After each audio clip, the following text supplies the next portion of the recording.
May tatanong lang sana ako sa'yo. Huwag kang magagalit ha. Ano yun? Bakit nakikipagrelasyon ka pa sa mga babae? Alam mo namang may asawa ka. Ay nako, huwag mo nang pansinin yon. Hindi ako nakikipagrelasyon sa kanila.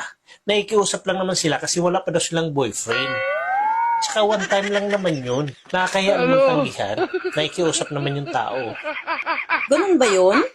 Oo, ganun yun. Ano ka ba? Naikiusap naman sila ng maayos.